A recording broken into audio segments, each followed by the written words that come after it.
Welcome to the Meat Potatoes Podcast. We're here with Phil Alves, who is the CEO of DevSquad. How are you? I'm doing great. And Brazilian. Yes, I am Brazilian. So it'd be fun to talk soccer and Guaraná, but we're not gonna. I'm not good at any of those, so that's good. All right. Let's start with, we're going to explore kind of your entrepreneurial journey here, but let's start with what is DevSquad? Yeah, DevSquad is a consulting firm that help people build SaaS products. Easy enough. Mm-hmm. And for those that might not know, SaaS is service as a software. Yeah. And most of our clients, they're like second, third time founders. They're coming to us. They understand the industry very well. For example, we have someone that was in the car dealership space, then they're building a software for other dealerships. We have someone that was in the car wash space, and then they're building a subscription software for the car washers. We had a construction guy that's building a CRM for construction companies, or a sales guy that's very, very successful that's building a software for other salespeople to become successful. So it's usually like an industry expert, and it's not their first time. That's when they hire a consulting firm. Usually people that are doing for their first time don't hire a consulting firm for many reasons. Yeah. Maybe for the funding. Right. Well, those are good examples, right? Because those are like, a car dealership or a car wash. Mm-hmm. That's the industry expert, Mm-hmm. but they're not experts on JavaScript and coding and building out the product, right? Exactly. So very simple, straightforward. The idea comes from the person and they need help. So that's what I'd be interested in. What is the process like from they reach out to you with like a napkin or a little, here's what I'm thinking, or is it a little bit more refined? How does it start? No, yeah, all they need is a vision. We like to say you bring the vision and you bring the product building expertise. So that's kind of like what we like to say. So next step, if they're in Utah, it's very easy. We're just going to have them go to our office and we're going to stay an afternoon together in our office and start planning and doing some whiteboarding and understand their product. From there, it moves to a low fidelity prototype, to a design, to road mapping. This is what MVP looks like. And then we go into building. If they're not from Utah, I actually make them fly to Utah because like they're going to spend 6 figures on building this product. You might as well spend $500 on a fly to Utah. It's just like there's so much that you can do in a half day together in a conference room with a whiteboard that wouldn't be able to do in like 20 Zoom calls. Yeah. And that's kind of like, it's where it always starts. It's the meeting in person. It's going to be me, my VP of product, my CTO, my lead designer. We're going to all be in the room, like absorbing this person idea and like helping them kind of organize their ideas and figure out something small that we can take to market quick. So we don't build something too big. Everyone wants to like start with something too big. And then our job is to help them. What is like the one thing that's going to add the most value? We need to build a tool before we build a platform. What is a tool that we can give to your market? And so they bring the industry expertise. We bring the building the software expertise, and then we work together to take the product to market. Okay. That probably requires being like a pretty good listener, and being able to like have empathy for the client entrepreneur. How does it work when they're not technical at all? They're just like, this is what I want. It's most of them. They're not technical at all.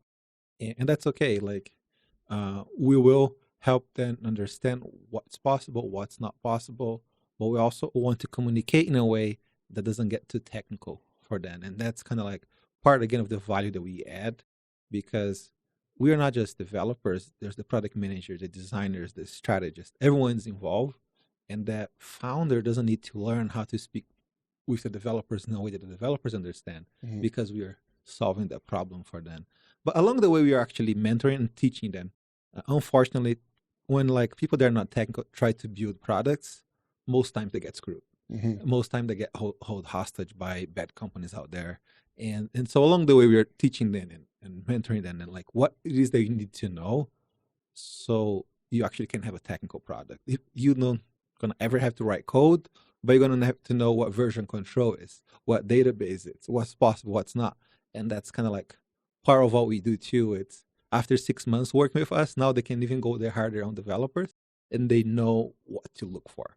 They're not going to get screwed anymore because they're going to be educated at that point. Yeah. So there's a good handoff. Yeah. All right. So this all started at some point, right? Probably with an idea in your brain. Go back in time a little bit to that. Like, this is what you thought would be a viable business. It sounds like you care about the customer, obviously, from a lot of perspectives. But what was it like in the early days getting your first customer, building out your team? Yeah. So I started a business first in Brazil, and it was a software that helped pay commissions for different people. I sold that software, not for a lot of money, but it was money that I didn't need to work for like a few years. And then with that money, I came here, went to school here in Utah. And I just got so many job offers from everywhere. And the market was so hot, and there's clearly not enough developers here. And the problem that I saw was that you could go outsource, but you couldn't find people that actually think. Developers that think about your product, that think big picture. And I knew I could find those people back in Brazil, where I'm from. I knew I could mentor those people to do the right thing. And that's kind of like how we started. So it's basically, I think I got 3 job offers, and I was like, what if instead of like accepting those offers, I tell them, hey, I'm thinking about starting a company. Would you hire my company, and I'm going to provide you the service that you need? And now they said yes. So now instead of having 1 job, I had 3 clients. And that's kind of like how the company started. Very cool. Natural entrepreneur, and you took the opportunity when it arose. That's great. Yeah. So day one, you're probably by yourself. Mm-hmm. How did you kind of structure your cadence to like building the team as it related to clients? Is there a certain threshold where you're like, oh, that's too much work, too many, I got to build my own team? How did you live in both worlds and wear both hats? Yeah. So it's been a while. Like actually right now I'm not so much in fulfillment anymore. I help with strategy. I help thinking about the product, but I have a CTO, I have a VP of product. I have a big team. Like we're almost 100 people, and that whole team can make things happen. And I'm just there to give the vision. I still write code, but it's not my job. I write code on weekends and evenings, you know. But when I start, basically, when I realized I had too much work, then I hired the first person, the second person, and then first those people would help me, and I'll be mentoring and kind of like helping those people develop and doing the things I want to do. But as the problems got bigger, I was like, I have to hire people that know more than me. I have to hire people that actually can teach me stuff. And that's kind of like how it kept going. And I kept hiring. And it was many years ago, probably 6 years ago, I brought my CTO. And it's like, oh, you're such a better developer than I am. So you're going to lead the developers. You know, I'm going to go do other things because I kind of like, I'm a generalist. I like to do a lot of stuff. I like to learn about a lot of topics. And even though I'm a pretty competent, like a developer that can get stuff done, not the best one. So it was good to like take that out of my plate. Yeah. Well, it's always impressive with entrepreneurs because you, instead of taking a job, you got 3 paying clients. But you had to figure out like pricing, right? Like, what do I charge these people? How do I set up my own systems and processes? How did you kind of land on some of these early questions? I was kind of like trying and error. Tried this one price and then realized it was too cheap. Charge the next customer more. And kind of like trying to find the balance between value. You're delivering enough value for our customers, but you're also charging enough. So the business is profitable and it can keep growing, keep improving what I provide for you. But my mantra is like, every time a customer writes a check for us, I want them to be happy. And doesn't matter if the check it is like for $25,000, $100,000, I want them to be happy, and then we can deliver the most value. And that's kind of like how we gauge pricing and try to figure out. Of course, we look at the market, but we're more expensive than a lot of the other companies because it's about what is the extra value that we bring to the table, you know? Yeah. So from start to finish, what's kind of an average time where you'll work with a new customer and kind of let them spread their wings and fly when it's time? It depends. Usually like more experienced founders going to stay with us for years. People that had exits before and that kind of are self-funding, and they'll be like, I don't want to have a development team. You guys are doing an amazing job. So I have people that have been with us for like 3+ years. Okay. But also founders that are raising money, usually when they get to Series A, it's when investors are going to be like, you need to have developers, so you can be outsourcing that. You know, but on average, at least 6 months, we're going to keep a customer where now they have a product, they take a product to market, and we might start the offboarding after 6 months. Some customers like go a year and a half until they actually raise money. It depends, but I guess I'd say on average a year and a half, it's how long the customers stay with us. Very cool. And they have obviously like the support, the project manager, the liaison between the entrepreneur and the technical side, kind of the communicator in between. Yeah, so it's called DevSquad because they're going to get a full squad. Their squad's going to have 2 to 6 developers that's going to be full-time working only on their product.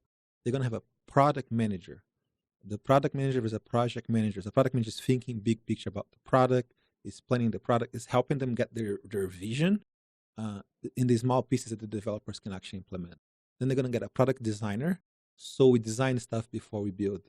They're going to get a QA that tests everything that we build. There's a QA engineer. And above those people, there's a VP of product. There's a VP of engineering. There's a VP of design. And all these people are making sure those squads that we have are doing a good job for our clients. So we're running like 25+ products right now at DevSquad. And it's kind of like the same structure that bigger companies have when they're building products. And it's also the same structure that the developers would have if they work for a bigger company. Part of the challenge of bringing your own development team, if you hire 1 or 2 developers and you don't have anyone to develop them, they're going to leave. Yeah. So we're trying to kind of, it's a share, you're small, but you get to get this whole piece, like if you were a bigger company. And you also have the experience of people that we build products for companies like ADP, Box, the biggest company in the world. I can't say the name because of the NDA, but you can figure out who they are. And then things like that. Yeah. So you've got big. You got founders, a lot of second, third time founders, and some founders that go and raise money. But I would say it's 80% of our customers, that second, third time founder, he's doing a spin-off product. Okay. He's an expert in the industry, and he might have a company, like maybe he has a big marketing agency, and then he's going to do a spin-off product in that space that he knows. Yeah. Or something like that. Very cool. And so as far as like all the industries out there, you're agnostic. You could work for any industry. Yes.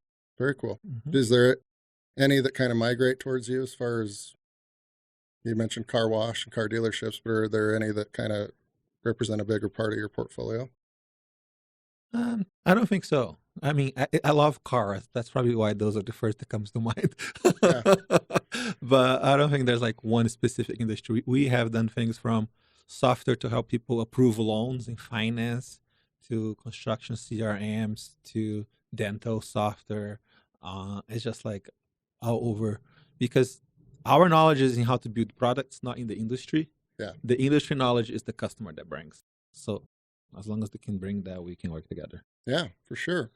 You mentioned spin-offs. You kind of have another company, right? Mm-hmm, I do. What is that one? So that company is DevStats, and it's a SaaS product that connect to your developers are working and give you like the stats that you need to be able to mentor and help your developers be better, and making sure your developers are being high performing or getting to high performing. And it's kind of like, again, following the same strategy. I saw a lot of my customers doing that and make a bunch of money. Like they have a company here that's profitable and they understand a problem very well, and they build a product for them. And I'm just doing the same thing myself, where I run a team with almost 100 developers. I need to make sure those developers are delivering and doing a good job. So I build a product for that. And now I'm selling that product for other companies too. And I don't need to raise any money because I have this dev squad here that's a very profitable business that can fund this spin-off SaaS product. And especially now, like how the economy is, a lot of our customers that were like the spin-off profile, we had no problems with them. And some of our customers that were more like VC funded, Mm-hmm. we lost those customers. So it's a way of building a SaaS product that I believe is more stable. Maybe not going to build a huge company, but we have multiple clients that have SaaS products making 8 figures, like got over $10 million. I think 20% of our customers got to the threshold, and on average, like less than 0.5% of SaaS products get to over $10 million. So like our customers are a lot more successful. But again, it's because of who they are. Yeah. Like their profile and their experience. Yeah. And it sounds like they have a good dev squad too. Well, I know you're still like in the battle, but it sounds like you kind of got a few things figured out on how this whole system works. You got a company that funds your next one, and you're eating your own dog food, all of that. Seems like you got a good little synergy working here. So with the various industries, the various sizes of companies, do you have kind of a favorite that you've kind of, if somebody's like, tell me about one of your customers that you kind of bring up for whatever reason? It could have just been it was the most successful or it was the funnest. Do you have any of those? Well, the first that come to mind was like this lady. She owned a driving school, and then she built a software to manage other driving schools. And then she was like a single mom, and she had to be the driving school every day. So her software, it became pretty successful. Like she didn't got to 8 figures, but it got to multiple 7 figures, to where she sold her driving school, and now her business is just like running that SaaS product. And that was pretty cool to see. Like it's just a small business, but the return that gave it to her, like it's probably the best job of her life. She's still getting paid 7 figures dollars a year. I mean, can't complain about that. That is, yeah, I imagine those stories are pretty rewarding. Yeah. For you and your team. And we built much bigger products. Like we built products for ADP, big toy company. The product that we built for them went to ADP is not going to build anything unless it can make $50 million in revenue. Yeah. But ADP also has all this money and everything to put behind. So that was cool. That was a bigger project, bigger company. But I feel like the impact is not as much as a single mom that it's now like doesn't have to go to her driving school anymore because she can work from home. And oh yeah, It's not even close. So that's cooler. Yeah, ADP, they forget about $50 million, but that's a really cool story with the driving school. There's been talk, I couldn't write one single line of code, nor do I want to. But I hear a lot of gossip and chatter about like ChatGPT and some of these AI tools kind of replacing developers. Is there any merit to that? Yes, I think, and I talk about that all the time. Writing software, it's easy, and it's only going to get easier to write software. Because even there's AI now, it's called Copilot by GitHub, where the developer can line a comment, like, I need like to do this, and the code gives the code back to you. And I think writing code is just going to become easier and easier, but you need to influentiate software. Like think about, understand the problem and help the customer bring with actual solution. Think product, not task. And I think that's where there's going to be a lot of opportunities for people to still be very impactful in the many, many years upon. Even as I feel like our kids, they are going to be able to code and do stuff when they're like 12, Yeah. like 10, 15 years from now. But it's still, the expertise is going to be about how do I create a product that solve a real problem for our industry. So writing software never been the the magical thing, because you can again outsource writing software for very, very cheap. Yeah. It's not about writing software, it's about creating a product. It's about like understanding a problem and helping someone solve that problem. And that's why I say at the time, you're a consulting firm. Yeah. How is that different than like a dev shop? We are not here to take an order and give the order to the other side. We're here to understand the problem and solve the problem. And I think if you can do that, AI is just there to help you. So what if instead of like taking 100 people to take care of 25 customers, I can take care of 100 customers with the same 100 people? That would be amazing. So I'm like, please bring the AI. It's going to be good for people that think. For people that just like are code monkeys, that might be a problem. Well put. Really well put. You have your own podcast. I do. And you've lined up a lot of guests, and you've got a lot in the hopper. What is that like for you to be on the other side asking the questions instead of being asked? It's amazing. Like my goal is to be a great SaaS founder and help my customers become better SaaS founders. And in my podcast, I get to interview SaaS founders, and so I'm learning from them. Another thing, a mistake that people make all the time is trying to copy a company like how they are today. Like, oh, I want to be like this company. What they're doing today, let me copy. So with my show, it's called SaaS Origin Stories, and I'm asking people, what did they do when they were small? What worked for you when you were small? Kind of like trying to give the listeners and like our customers inspiration on how to act in those early days. That's very different from like later on. Like for example, this is kind of gonna get technical, but one thing that big companies do, like Twitter or Airbnb and Netflix, they use this thing called microservice. It's this very complex way of building software that needs a lot of pieces and hundreds of developers. None of them start that way. And their startups are starting out and they want to do that. And now they're going to need hundreds of developers and a lot of funding. And I'm like, no, you have to see what they did when they start. They were simple. They were monolithic. That way they could move quick. They could move fast. They could actually get shit done. And there's like still huge companies like Shopify and Basecamp that never made the transition to like the microservices, because that's about scaling team. It's not about scaling how much people can use your product. And you have to think about, do I want to have a company that has hundreds or thousands of employees? If you want to go to the route, thousands of employees, you might need microservices. But again, like people are starting today and copying what the big companies are doing. And the hope with my podcast is to tell people what they did when they were small, so you can copy the right strategies. Yeah, I love it. Well thought out again, and it's all about timing, right? You would, whether it's SaaS or Henry Ford with the Model T, they all started at the bottom. And I think that's a great story and a great angle that you have there. And it probably keeps you pretty sharp. And I'm sure you learn a lot. Well, yeah, for sure. It's the biggest like return on investment of a podcast. Like we just crossed 1,000 listeners per episode. But for me, it's not. I love that people are listening because it's great for the guest that's coming. But like for me personally, it's like being able to spend an hour with that founder and just pick their brain. Yeah. It's such a great return for me. So. Oh, for sure. Especially if you enjoy it, right? Great. Yeah, with this one, I talk about a lot of different things with a lot of different founders doing a lot of different things. Each one's different. But it would be fun, I guess, to just have a podcast that we just talked about like baseball the whole time. That would be kind of, that'd be weird for me. Get a topic you love and just keep interviewing people and ask about it. And I love SaaS. I love building SaaS products. Yeah. Well, you're pretty good at strategizing where you're going. I love it. What's next for you and DevSquad? What are you looking forward to? Yeah, so I think we're moving more and more into the direction of helping companies with their strategy and their thinking. That's where DevSquad it is positioned to be. I don't think DevSquad ever is going to be super huge. Probably going to stay about 100, 150 people. We're very selective with the people that we choose to work with. And the company is already very profitable. So the company kind of going to stay where it is, growing slow.